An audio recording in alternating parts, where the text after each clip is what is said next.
Olá, meus amigos, muito bom dia. Que o Espírito Santo, o Espírito de Deus, venha possuir você, para que então você saiba o que Ele quer que você faça, para que você saiba qual é a vontade de Deus para a sua vida. E somente com o Espírito Santo você vai saber o que Deus quer de você. Somente o Espírito Santo pode revelar o que é melhor para você, o que é melhor para a obra dele, a obra de Deus através de você. Veja só, nós falamos ontem a respeito de Gideão, que o Espírito Santo veio sobre Gideão e fez dele um homem guerreiro, um vitorioso, um líder, fez dele a diferença. Mas antes de Gideão receber o poder do Espírito Santo, o revestimento do Espírito Santo, que você também tem que ter, a situação de Gideão, ela calamitosa. Ele era o menor na sua casa, o menor na sua família. A sua família era a menor da tribo de Manassés. E Manassés também era a menor das tribos, digamos assim. Em outras palavras, Gideão era um nada, era um zero à esquerda. É um zero. Que talvez seja a sua situação.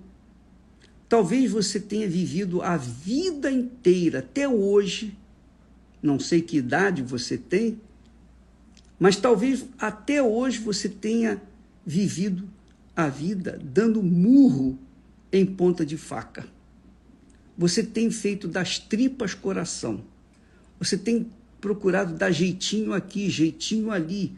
Você tem procurado, com todas as suas forças, alcançar os seus sonhos, os seus objetivos e projetar um futuro melhor para você. Mas até hoje, até agora, nesse momento, você só tem dado com os burros nas águas. A verdade é essa. Essa é a situação. O Gideão representa, tipifica aquela criatura que foi desprezada, simplesmente uma criatura anulada pela situação econômica, pela sua situação que estava vivendo naquele momento, que era de desespero. Israel estava sob o domínio dos amalequitas, midianitas, junto com o povo do Oriente. Então, todas as vezes que Israel ia colher os frutos da terra, então vinham esses povos, se ajuntavam com seus camelos, seus cavalos, e avançavam sobre tudo o que tinha Israel, e não deixavam nada. E Israel, por sua vez, tinha que se esconder, fazia covas, fugia para os montes e se escondia em covas para salvar a sua pele, salvar a sua vida. A situação de Gideão era a mais cruel, porque ele era o menor dos menores. Talvez você seja essa pessoa, a menor ou o menor dos menores. Mas veja só, preste atenção, amiga e amigo. Preste atenção, por que Israel foi levado a essa situação? Ele foi levado a essa situação calamitosa porque Deus queria fazer uma obra no meio de Israel, no povo de Israel, com o povo de Israel. Claro, Israel se voltou para a idolatria, ele se voltou para a idolatria e, obviamente, Deus suscitou, levantou os midianitas, amalequitas e também os povos do Oriente para virem todos juntos contra Israel. Foi Deus que fez isso durante 7 anos. Foi Deus. Para chamar a atenção de Israel, para que Israel voltasse para ele. Então Deus levantou esses povos inimigos para justamente castigarem o povo de Israel. Depois dos 7 anos, então Deus levantou um libertador. E quem que ele chamou para libertar Israel, a nação inteira? O menor dos menores. Isso é muito engraçado. Deus chamou o menor dos menores. Ele não foi chamar o mais forte, a família mais bem estruturada. Nada disso. E onde é que estava Gideão? Gideão, diz o texto sagrado, estava malhando o trigo no lagar. Malhar o trigo no lagar significa que Gideão estava malhando o trigo num lugar que não era para isso. Porque o lagar era um local onde se esmagava as azeitonas, as olivas, para fazer o azeite, para tirar o azeite. E também era o lugar onde colocavam-se as uvas para amassadas, uma vez amassadas, migalhadas, então tirasse o vinho.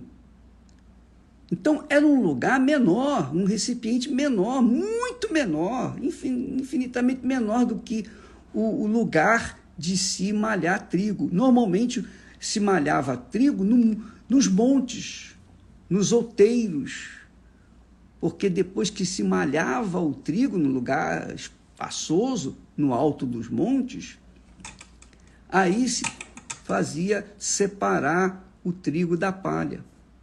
Mas a situação de Gideão era tão crítica que ele malhava o trigo num lugar onde era para extrair o azeite, um lugar onde era para extrair o vinho, que era um lugar menor, muito menor.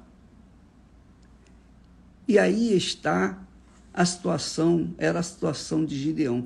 Ele era o menor dos menores na sua casa.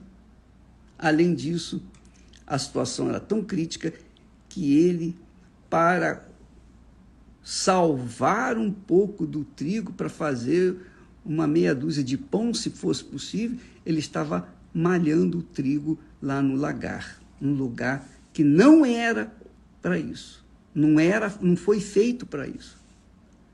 Ora, minha amiga e meu caro amigo, talvez seja essa a sua situação. E Deus tem permitido essa situação na sua vida, sabe por quê? Porque Ele quer dar uma chance para você. É assim que eu vejo.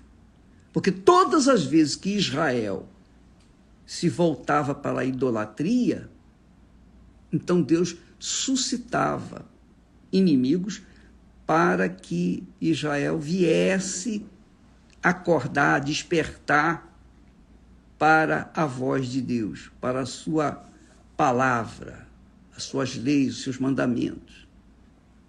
E quando Israel era livre, como ele foi livre, através de Gideão, Israel passou por um período bom, mas novamente caiu na idolatria. E esse é o mal das pessoas. Lembra quando nós falamos nesses dias sobre Jesus, quando Jesus disse: nem todo que me diz Senhor, Senhor, entrará no reino dos céus? Pois é, nem todo Israel era fiel a Deus. Apenas uma pequena parte continuava fiel, mas a maioria das pessoas eram idólatras. Então Deus suscitava inimigos para despertar a fé dessas pessoas. E é o que tem acontecido a gente tem visto isso também nos dias atuais. Você tem visto testemunhos, nós temos postado testemunhos de pessoas que chegaram no fundo do poço. E por que Deus permitiu que essas pessoas chegassem no fundo do poço? Porque Deus viu nelas sinceridade. E só tinha um jeito de chamar a atenção dessas pessoas, fazendo-as chegar no fundo do poço. Porque enquanto elas estivessem contando com as suas próprias forças, elas não teriam ouvidos para ouvir a voz de Deus.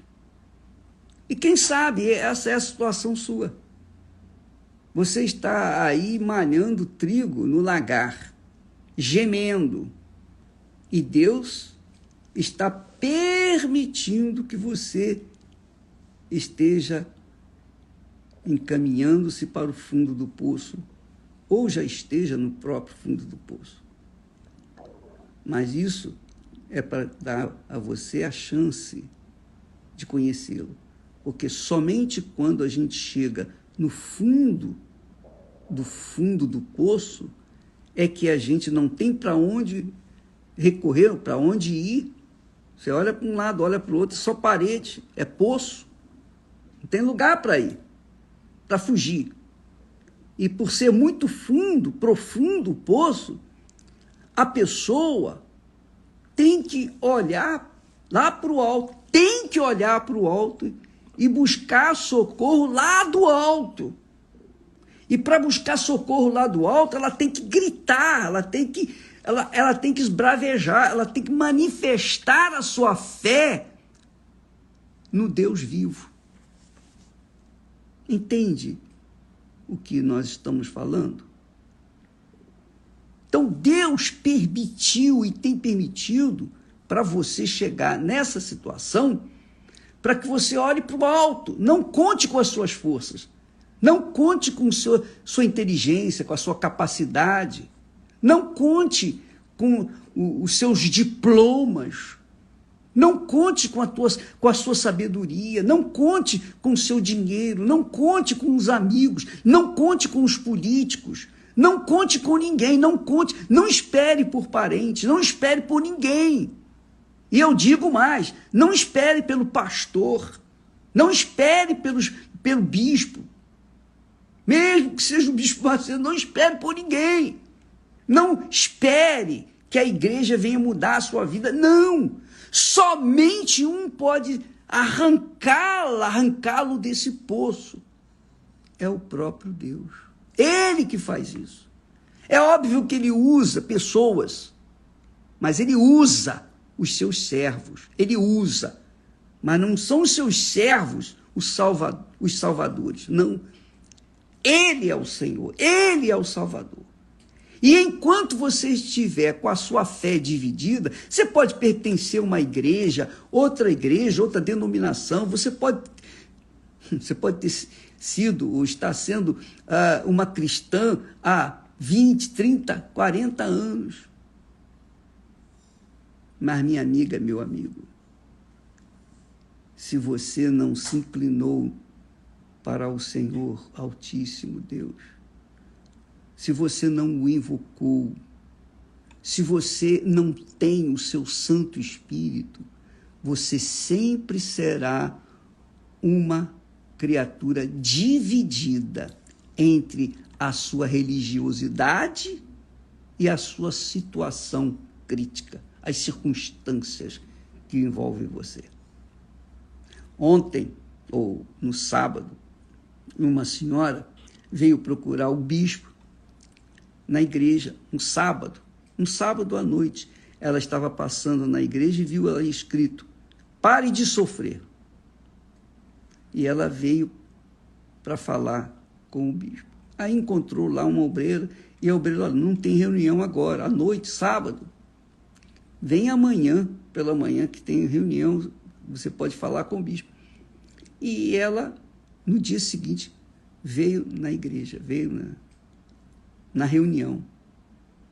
E depois da reunião, ela esperou o bispo para atendê-la. E ele atendeu, e ela, chorando copiosamente, disse: bispo, eu sou de uma outra igreja, de uma outra denominação. Eu sirvo a Deus, eu tenho servido a Deus há 20 anos. Eu tenho Jesus no meu coração. Olha só. Eu tenho Jesus no meu coração. Quando ela disse isso, então acendeu a luz vermelha para o bispo, que disse: olha, esse é o seu problema.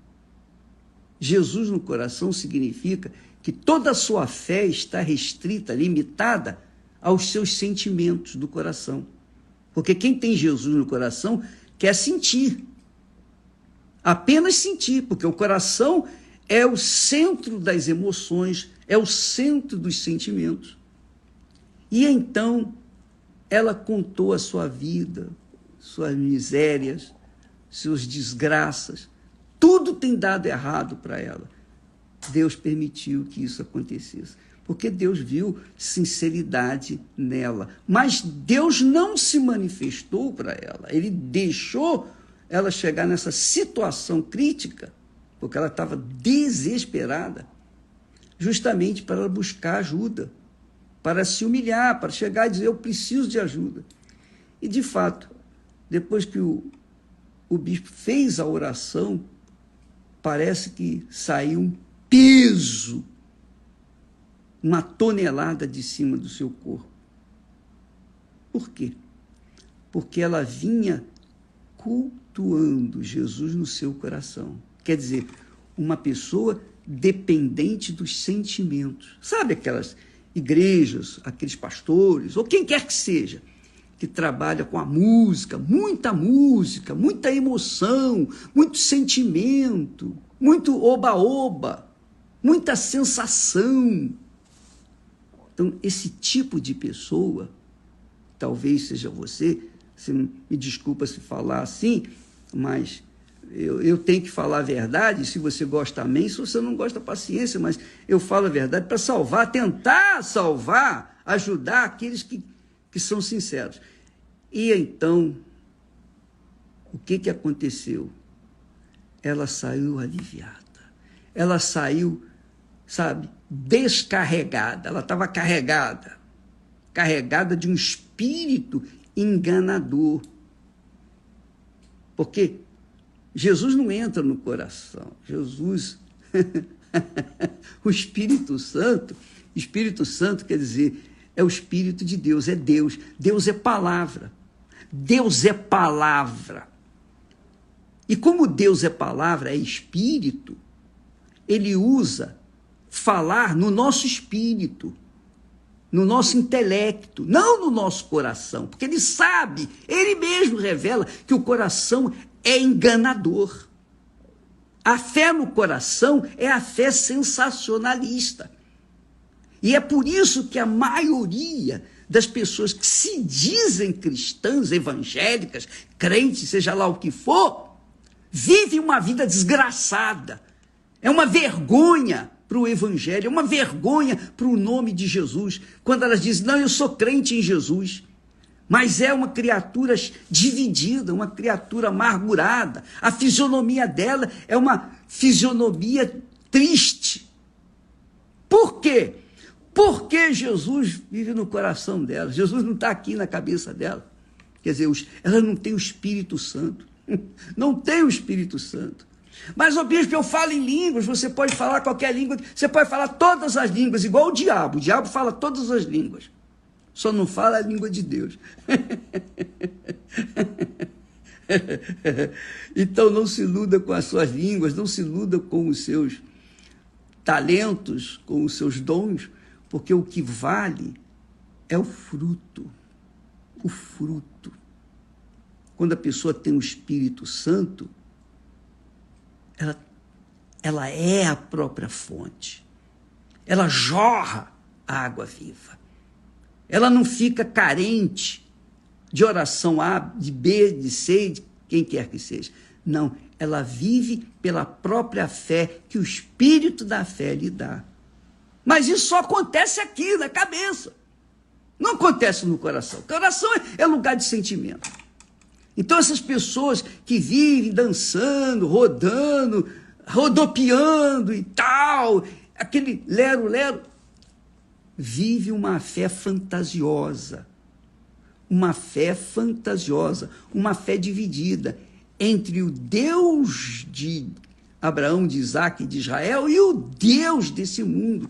É por isso que Jesus disse: ninguém pode servir a dois senhores. Ou você serve ao Deus vivo, ou você serve a Mamon. E Mamon, aqui, também tipifica as suas vaidades, seus projetos, suas concupiscências, enfim, significa os seus desejos. Você não pode servir a Deus e os seus desejos.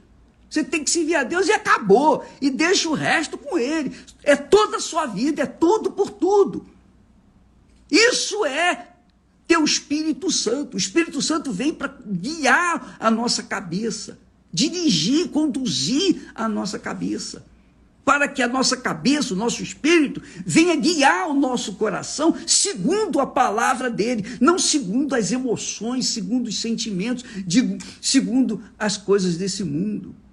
Gideão era fraco, débil, o mais pobre, o mais miserável, o mais insignificante, mas Deus viu em Gideão uma sinceridade. Então Deus foi até onde ele estava malhando o trigo lá no lagar.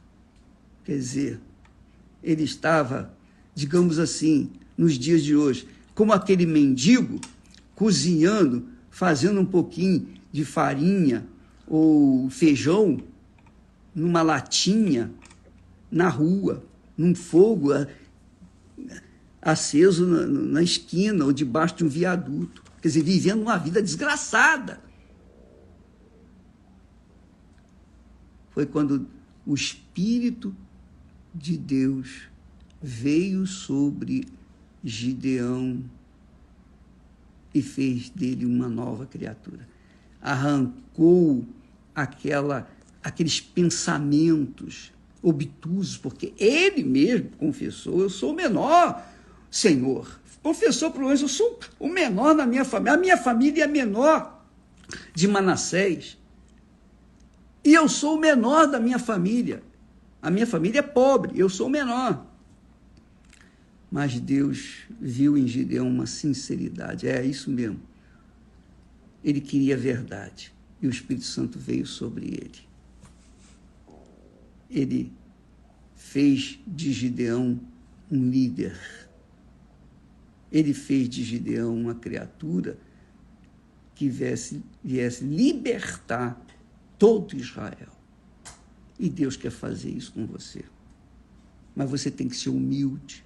Você tem que olhar para o alto e dizer: ó, meu Deus, eu tenho colocado a minha fé no Senhor, no meu coração. Ou melhor, eu tenho colocado o Senhor no meu coração. Não, Jesus não. Ele nos dá a palavra. A palavra é espírito. A palavra é ideia. A palavra é pensamento. Quando nós absorvemos, quando nós recebemos a palavra de Deus, é no intelecto, é na cabeça.